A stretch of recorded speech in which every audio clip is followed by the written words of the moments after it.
Olá!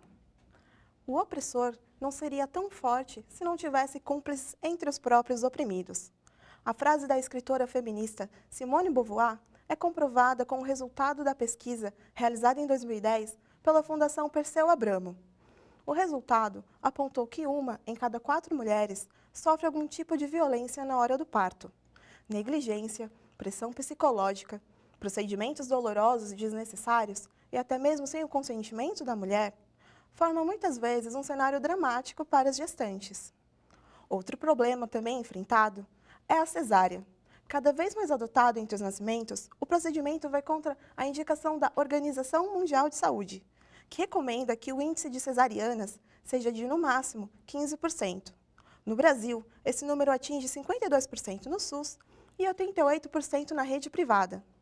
Mas, afinal, o que faz com que a maioria das mulheres não decida sobre o seu próprio tipo de parto? E por que alternativas como o parto humanizado ainda são vistas como opções perigosas? Para debater sobre essas questões, vamos conversar com Raquel Marques. Ela é presidente da ONG Artemis, que ajuda na promoção da autonomia feminina e a não violência contra as mulheres. Obrigada pela presença, Raquel. Obrigada. Raquel, com base nos dados apresentados no início do programa, o que pode ser caracterizado como violência obstétrica?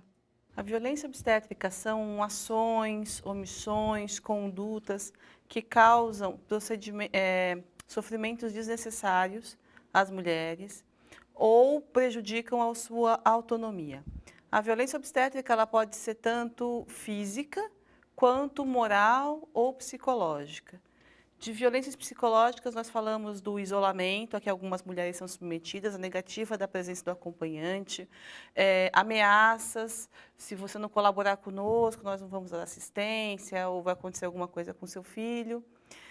As violências morais são aquelas em que as mulheres são ofendidas, muitas vezes julgadas com relação à sua vida sexual, por que você engravidou, por que você vai ter mais um filho, na hora de fazer você não gritou, porque agora você está reclamando, e outras coisas ofensivas que elas escutam no momento de ter os seus bebês. E as violências físicas, elas são procedimentos, algumas vezes desnecessários, ou até mesmo contraindicados, outras vezes até com uma indicação, mas sem um consentimento livre e esclarecido, que é uma obrigação de todo médico, sempre que vai ter um procedimento invasivo no corpo de um paciente, esse paciente tem que ter informação do que vai acontecer e concordar que isso seja feito. Então, dentro dessas violências físicas que a gente fala, estão o sorinho, né, que é a ocitocina de rotina para todas as mulheres e sempre, sem uma indicação precisa. A episiotomia, que é um corte no períneo, que já é não recomendada, proscrita há 30 anos e ela continua sendo praticada nas mulheres. Outras, por exemplo, amarrar a mulher, proibi-la de se movimentar, negar água e alimentos leves. E a cesariana, né? A cesariana é uma cirurgia que salva vidas, mas hoje no Brasil ela vem sendo realizada de forma indiscriminada. E uma cesariana feita uma mulher sadia, sem uma indicação precisa para isso, está expondo essa mulher e seu filho a um risco muito maior, de 3 a 6 vezes maior, de complicações e até mesmo morte, por conta de uma cirurgia de médio porte, que é essa cirurgia cesariana. Durante o atendimento ao parto, as gestantes elas já relataram o toque de forma dolorosa, como você falou, humilhações e assédios. Por que essa conduta dos médicos? Então, perguntas que não cabem em tão poucos minutos. Mas a gente poderia falar sobre a questão de gênero incidindo, né? A própria vagina é vista de uma forma desrespeitosa. A gente, tempo atrás, entrou com uma ação a respeito de um vídeo de profissionais de medicina, de estudantes, inclusive, que faziam chacotas a respeito de vaginas, enfim. Então, tem essa questão de gênero colocada, tem a questão de classe social também colocada, né? Porque as pessoas que estão se formando médicos com seus 24, 25, 26 anos, elas têm uma trajetória de vida, muitas vezes, bastante diferente daquelas pessoas que estão tendo seus bebês a cor da pele é diferente, a classe social é diferente, a trajetória de vida é diferente, as escolhas de vida são diferentes. E isso é colocado também um certo julgamento, né, que leva a desfechos que, assim, colocados à parte, não faz muito sentido. Mas ali no meio, às vezes, é uma forma de punição, um desmerecimento daquela pessoa que está sendo atendida. É difícil falar de maneira geral, né? Sem cometer injustiças. Então, a cesariana, ela então, traz um risco para a mãe e para o bebê? Um risco bem aumentado para a mãe e para o bebê de morte ou de complicações. No Brasil, 28% das mulheres elas começam o pré-natal querendo a cesariana, mas a média mundial é de 10%. Essa questão, essa escolha, é uma questão de cultura brasileira ou existem outros motivos para influenciarem essa preferência? Existe no senso comum que, seja qual for a questão de saúde que você for enfrentar, quanto mais tecnologia utilizada, melhor. Então, as pessoas muitas vezes vão para o médico e, se saem do médico sem uma série de indicações de exames, ficam insatisfeitas por falar, poxa, mas ele me deu uma receita, ele falou que eu tinha um problema X muito simples e nem me pediu um exame, né? A gente tem esse entendimento de que quanto mais tecnologia, melhor. Sendo que na saúde, a gente precisa da tecnologia mínima e suficiente. Cada tecnologia extra e desnecessária aplicada, ela te expõe a maiores riscos. No parto, além desse entendimento de que, então, se eu fizer uma cesariana, que é o máximo da tecnologia possível, eu tive a melhor assistência possível. Mentira, não é isso, né? Há também um contexto cultural que é da história de violência que as mulheres sofrem. Então, a professora Simone Diniz, da Faculdade de Saúde Pública, ela diz assim, chega de partos violentos para vender cesárea. Uma mulher, ela vive um parto vaginal violento, e ela sai de lá achando que essa agressão, essa dor, esse sofrimento que ela passou é inerente ao parto. O que ela acaba, né, dizendo para suas filhas, para suas irmãs, para suas amigas? Prefiram cesárea. Ela mesma, num segundo parto, vai preferir cesárea. Então, essa cultura de partos violentos também incentiva que as mulheres busquem uma cirurgia, porque entre ter um sofrimento de 6, 12, 24 horas no trabalho de parto e um sofrimento de 1 hora só numa cesariana, é óbvio que a maioria prefere um sofrimento de 1 hora só numa cesariana. Só que não precisava ser assim, né? E uma opção, então, seria o parto domiciliar. Quais são as vantagens dele? A opção não seria um parto domiciliar. Um parto domiciliar é mais uma opção, mas uma opção mais padrão seria um parto natural, fisiológico, dentro de um hospital. Ou um parto natural dentro de uma casa de parto. Ou sim, um parto natural dentro do domicílio, um parto domiciliar, né? Mas não precisaria ser assim que, para eu ter um parto sem intervenções, eu tivesse que fugir para um parto domiciliar. É o que está acontecendo hoje no Brasil. Quando a gente vê esse movimento de partos domiciliares aumentando, nem todas as pessoas escolheram parto domiciliar por preferir um parto domiciliar, mas por estarem fugindo dos procedimentos hospitalares. Então, essa é uma circunstância do Brasil, mas que está longe de ser o adequado, né? Nós deveríamos ter, em todos os ambientes, a certeza de que nós teríamos um parto respeitoso. E, a partir disso, as pessoas serem livres para escolher aqui ou ali, sem ter que estar fugindo para poder viver o que acredita. E no caso de um parto domiciliar, existe algum risco quando ele não é indicado?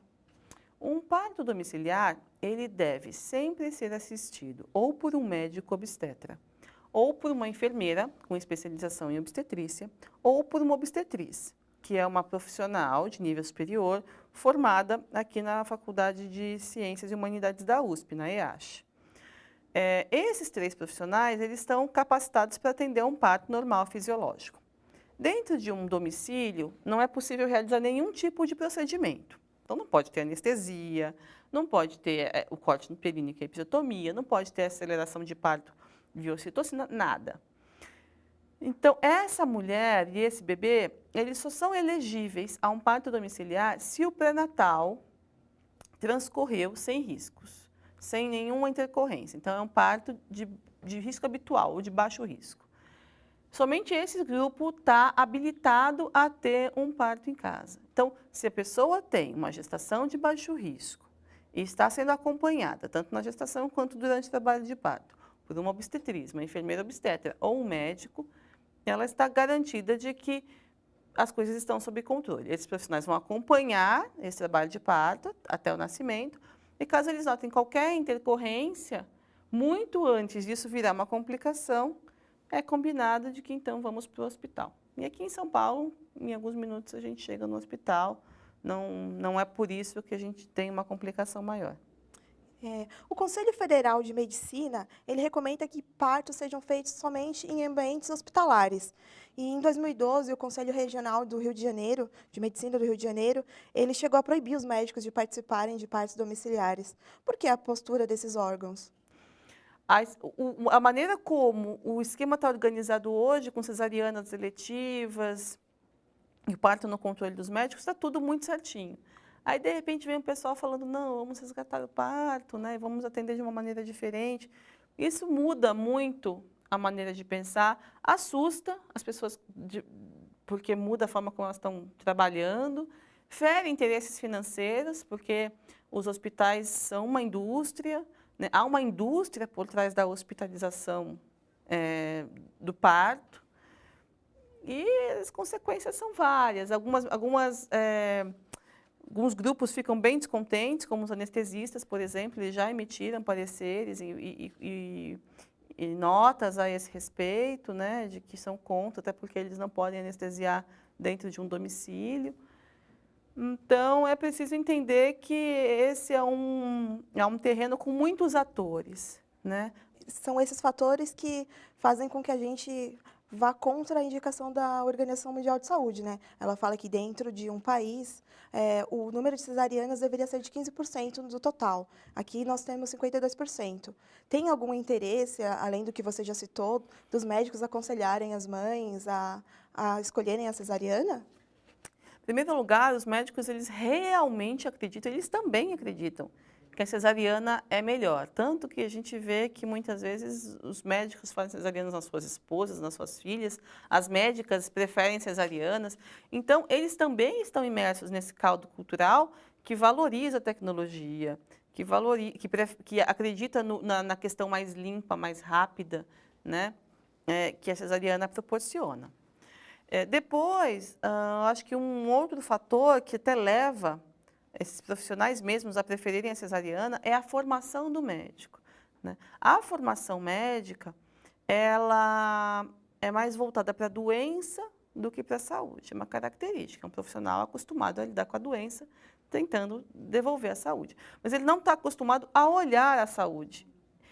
E uma gestação fisiológica, sem intercorrência, sem pressão alta, sem diabetes, sem uma série de questões, ela é saúde, ela não é doença. O Checkmate vai para um rápido intervalo e no próximo bloco continuaremos discutindo sobre a violência obstétrica.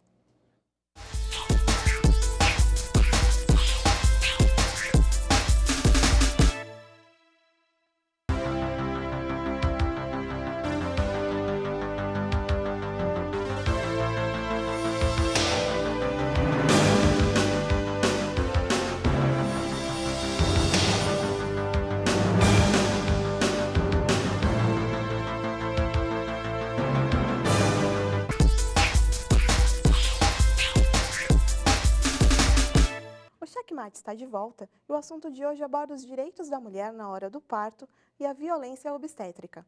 Nos nossos estúdios está a presidente da ONG em Defesa dos Direitos das Mulheres, Raquel Marques.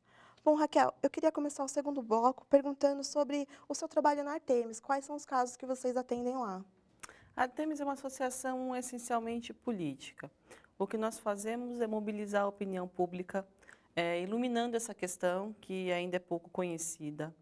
Nós também trabalhamos com políticas públicas, dialogando com o executivo, o executivo, judiciário e legislativo, pedindo que deem atenção a esse caso. Hoje o Brasil tem muitas leis, normas, regulamentos que garantem uma assistência ao parto de muita qualidade a todas as mulheres, só que essas regras todas não são cumpridas muitas vezes. Então, nós levamos os casos, nós temos conhecimento pedindo a colaboração dos secretários de saúde, promotores, o próprio Ministério da Saúde, ANS e assim por diante. E com a mídia, né? Assim como eu estou hoje aqui, levando informação a mais pessoas para que a gente possa pautar essa questão. Já que você citou, quais são as leis que deveriam ser priorizadas para assegurar o direito da mulher? Hoje existe a lei do acompanhante. A lei do acompanhante é uma lei de 2005 e até hoje ela não é cumprida adequadamente nos hospitais. Ela serve tanto para o hospital público e privado, hospital civil e militar e hospital universitário. Essa lei ela garante que a mulher, ao entrar no hospital, a parturiente, ela tivesse um acompanhante durante todo o período, até 10 dias após o parto. Assim como uma criança entra no hospital e não fica sozinha, ela sempre tem alguém do lado dela, ou um idoso, uma gestante, uma parturiente também teria o tempo todo, né? Hoje, muitos hospitais ainda não permitem a entrada do acompanhante, porque dizem não estar adaptados a isso, sendo que a lei é de 2005, ou seja, eles tiveram 9 anos para se adaptar. Pela lei, eles teriam 6 meses. Então, não é mais possível dizer que não está adaptado, né? Tem que deixar o acompanhante entrar. Uma segunda, aí não é lei, mas é uma norma da Anvisa, que é a Agência Nacional de Vigilância Sanitária, é a RDC 36 de 2008. Ela fala de como os hospitais, como deve ser a ambiência do hospital, como é que deve ser a sala de parto, as estruturas que tem que ter, e como esse parto tem que acontecer em algumas linhas gerais, especialmente ligadas à ambiência, né?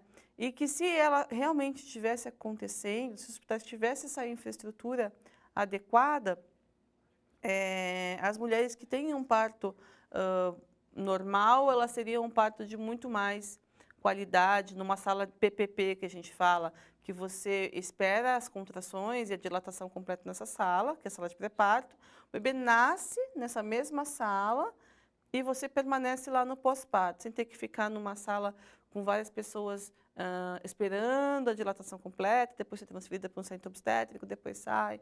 Então, a PPP é um requisito já colocado na RDC 36 de 2008. E até hoje são poucos os hospitais adaptados a isso. E o que nós nos questionamos quando nós temos a oportunidade de comparecer a uma audiência pública ou ter alguma conversa com algum gestor, é por que essa norma, que é uma regra sanitária, ela não é opcional, ela é obrigatória, ela não está sendo cumprida. Uma maternidade que não tem esses requisitos, ela pode inclusive ser fechada, né? Por que estamos fazendo vista grossa a essas questões? E como que a mulher ela pode denunciar esses tipos de infrações, desde essas normas que não são cumpridas até mesmo a violência obstétrica? Tem dois caminhos. Tem um caminho que é um caminho individual, ou seja, por exemplo, a pessoa sofreu uma violência obstétrica ou não teve o direito ao acompanhante resguardado e aí ela quer uma indenização por isso. Se ela quiser seguir esse caminho, né, de buscar uma reparação pelo seu direito, que não aconteceu, ela pode tanto buscar um advogado particular, quanto buscar a defensoria pública, caso ela tenha uma renda que a defensoria pública consiga atender. Aqui em São Paulo é em torno de 3 salários mínimos. Quem tem até 3 salários mínimos, mais ou menos, poderia buscar a defensoria pública para ser atendido de graça. Agora, se ela também tiver uma ideia de que é importante que essa questão que ela sofreu não aconteça mais com nenhuma mulher, o que eu acho que essa consciência ela é muito importante, é preciso denunciar esses fatos no Ministério Público. O Ministério Público Estadual e o Ministério Público Federal estão abertos, recebendo esse tipo de relatos, porque a partir desses relatos, eles vão entender como é que esse hospital está trabalhando, pedindo explicações para que isso não volte a acontecer com nenhuma mulher mais. Então, tem esses dois caminhos. O coletivo, que ele é muitíssimo importante, e o privado. O parto natural, ele é cultural? Existem outras formas de se ter uma criança hoje em dia? O parto natural, que a gente fala, seria um parto sem intervenções. Obviamente, existem muitas outras maneiras de ter o bebê, mas o que eu acredito que é o mais importante é garantir o bem-estar, a autonomia, a liberdade, o respeito à fisiologia da mãe. que quando essa mãe tem liberdade de andar, de se alimentar, de dizer que posição que ela prefere ficar, se ela quer tomar um banho de água quente para aliviar a dor, se ela quer ficar abraçada com seu companheiro, se ela quer tirar um cochilo, se essas condições muito básicas de você estar do lado da pessoa e, bem, o que você precisa nesse instante? Se isso for preservado, eu não acredito que a gente precise dar muitos rótulos ao que é esse parto, se ele é natural, se ele é Le Boyer, se ele é humanizado, se ele, né? Porque o essencial é isso, é a garantia da individualidade, não transformar um parto numa linha de produção que tem prazos definidos, que todos devem ser iguais, que a pessoa perde a sua característica, né, essa identidade, e ela não é mais tratada pelo nome, mas por mãezinha ou por um número. Então, se nós garantirmos isso, que as pessoas sejam ouvidas, olhadas nos olhos, e que as suas necessidades sejam atendidas, e são necessidades muito simples, como eu disse, a liberdade de andar, de se movimentar, de gemer, de comer, de beber, de estar com as pessoas que gostam, as coisas transcorrem com uma outra qualidade. Muitas mulheres elas não têm a consciência de que sofrem esse tipo de violência. Isso está atrelado ao machismo? Isso está atrelado à falta de informação, né? Nessa trajetória da Artemis, algumas colegas, de vez em quando, elas colocam uma mesinha no meio da rua e começam a dar informação o que é a violência obstétrica.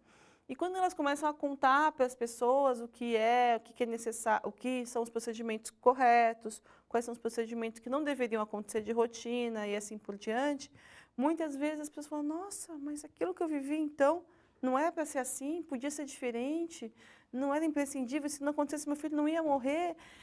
E essa ficha vai caindo, né, de que a experiência poderia ter sido mais respeitosa, mais prazerosa, porque a violência que acontece no momento do parto, ela não acaba ali.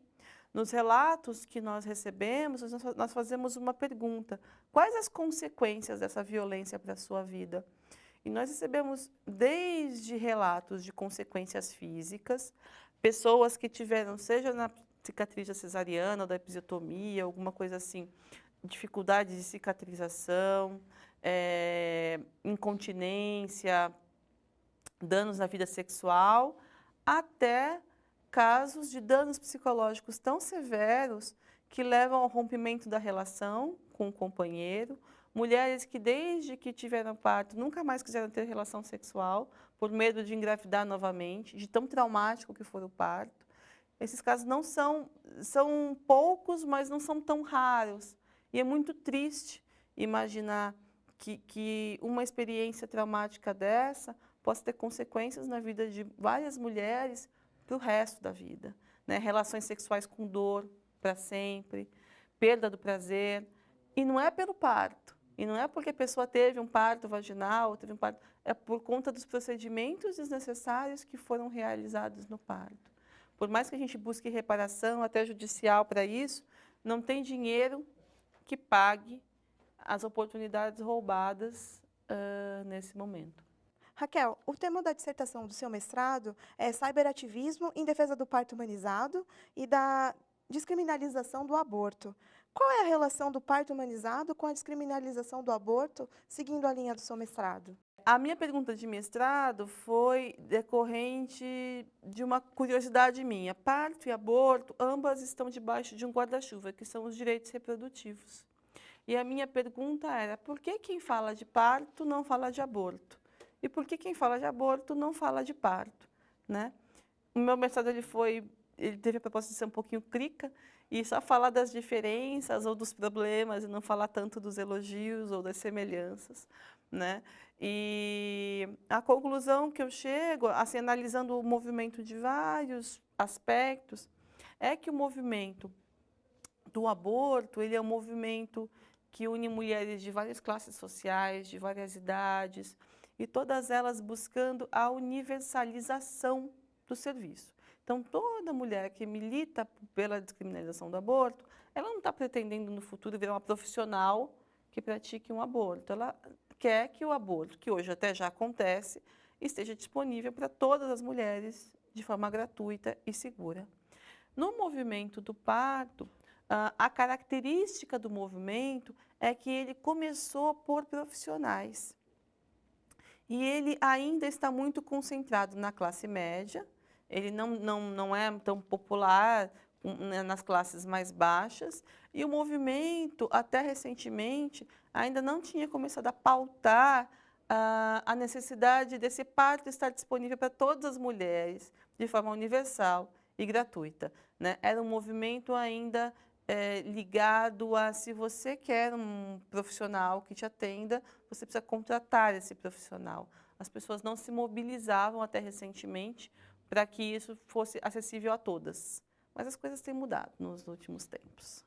Bom, agora eu vou fazer a pergunta checkmate. O parto humanizado é um tabu?